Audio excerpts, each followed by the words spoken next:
Quem nunca contribuiu para a Previdência Social pode se aposentar? Em outras palavras, quem nunca pagou o INSS tem o direito a uma aposentadoria? Eu recebo muito esse questionamento aqui no canal e tenho visto ultimamente alguns artigos e até alguns vídeos de pessoas que dizem o seguinte: olha, a pessoa que nunca contribuiu para a Previdência Social tem direito a uma aposentadoria. Fica comigo até o final dessa apresentação que eu vou te explicar em detalhes todos esses temas. Para iniciarmos, é importante você saber o seguinte: o artigo 203, inciso 5 da Constituição Federal de 1988 garante o pagamento no valor de um salário mínimo, que no momento em que eu gravo esse vídeo para vocês está em R$ 1.302. Pois bem, a Constituição diz que a pessoa idosa, e eu já retorno aqui nessa pessoa idosa, e a pessoa com deficiência tem o direito assegurado. Veja, eu estou falando da Constituição Federal, portanto, um direito garantido no texto constitucional, que é o pagamento de um salário mínimo mensal para essas pessoas, quais sejam idosas. Só que o idoso aqui, para essa finalidade, é aquela pessoa com 65 anos ou mais. Eu faço esse esclarecimento porque, se você for verificar no Estatuto da Pessoa Idosa, o conceito de idoso lá é outro. Então é importante que você saiba, para a finalidade do recebimento desse benefício garantido pela Constituição no valor de um salário mínimo, o legislador está se referindo ao idoso como aquela pessoa com 65 anos ou mais de idade. Já no caso da pessoa com deficiência, aí não. Aí pode ser de qualquer idade. Então, inicialmente, o texto constitucional diz que essas pessoas têm garantido sim o valor de um salário mínimo. Mas por que eu citei alguns artigos que eu li antes? E mencionei também que existem alguns vídeos nesse sentido, de que as pessoas dizem: olha, você que nunca contribuiu para a Previdência Social pode sim se aposentar. Na verdade, eu preciso te esclarecer o seguinte: o artigo 203 da Constituição Federal, ele está em uma seção que trata da assistência social. Não está na parte da Constituição que trata da Previdência Social. Portanto, esse benefício no valor de um salário mínimo pago a pessoas idosas e pessoas com deficiência é um benefício assistencial. Por quê? Ele está na parte da assistência social. Tanto é verdade que esse benefício ele foi regulamentado pela Lei Orgânica da Assistência Social, que para registro é a Lei número 8.742 de 1993.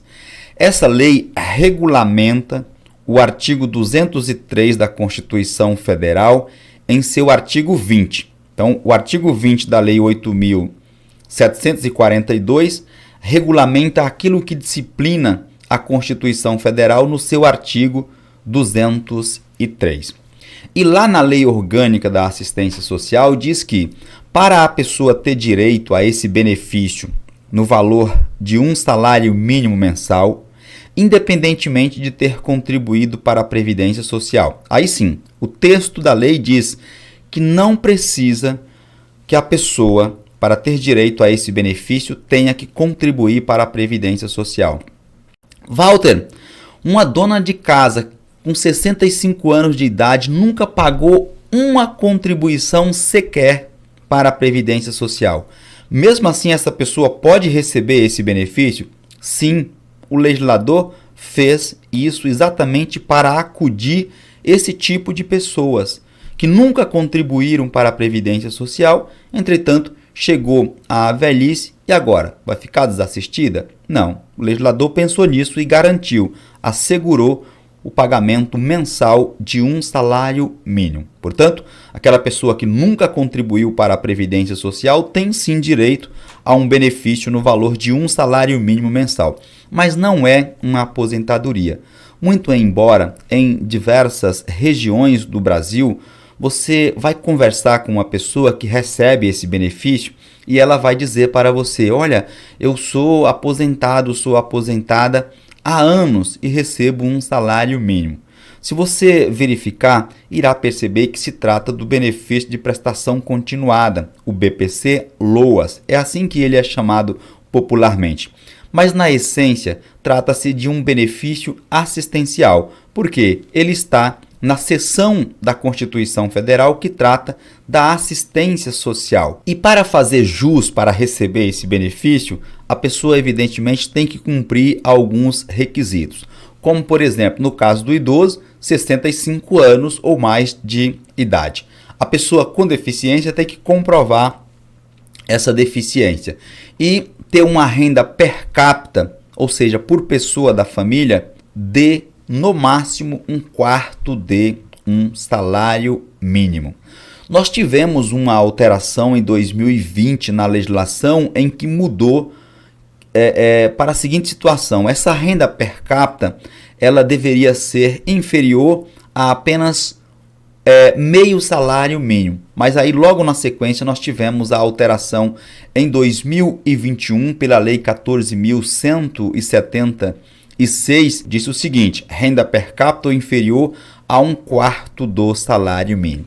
Agora eu chamo a atenção de vocês para o seguinte: no que se refere à renda per capita, que é um requisito para ter direito a esse benefício, o Supremo Tribunal Federal ele analisou a constitucionalidade do inciso 5 do artigo 203 da Constituição Federal, para saber se essa limitação regulamentada pelo artigo 20 da Lei 8.742, que está lá, artigo 20, parágrafo 3º, trata exatamente dessa renda per capita, se isso seria constitucional ou não. E o Supremo Tribunal Federal, utilizando aqui um linguajar de fácil compreensão, disse o seguinte: eu vou manter a constitucionalidade do dispositivo. Entretanto, essa análise do critério renda per capita na hora de concessão do benefício há que ser analisado conjuntamente com outros critérios.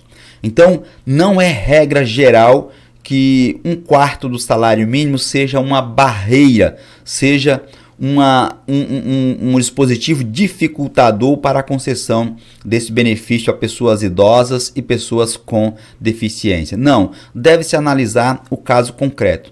Suponha que uma família que tenha renda per capita superior a um quarto de um salário mínimo tenha um idoso que necessite, ou pelo menos busque, o recebimento desse benefício mensal. Ao analisar tanto o INSS como o magistrado, deve fazer uma análise criteriosa dessa situação, saber se essa pessoa possui gasto com remédio, gastos médicos, gastos com moradia. Então você vai ver que a renda per capita ela ultrapassa o limite imposto na lei. Entretanto, analisando a situação específica, você percebe que essa pessoa tem muito mais gastos em relação a outra pessoa que tem e atende os critérios da renda per capita.